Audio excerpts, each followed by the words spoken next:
Formerly known as the Mid-South Rodeo, the newly renamed Scotty Triplett Memorial Motorcycle Rodeo rolled into town last week, bringing together motor officers and civilian riders alike from all over the Mid-South for a weekend full of training, camaraderie, and some friendly competition.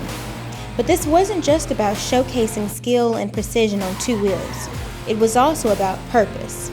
This Mid-South event raised funds for Warriors of the Badge, an organization dedicated to supporting the families of law enforcement officers who've been wounded or killed in the line of duty.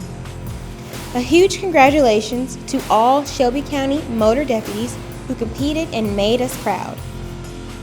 Shout out to Deputy Carter, who earned third place in the Expert Division, and to Deputy Donahoe, who placed third in the Challenge Ride. And let's hear it for DeSoto County's own Deputy Connerly, who took home the title of overall winner. Well done to all who participated in this meaningful and memorable event.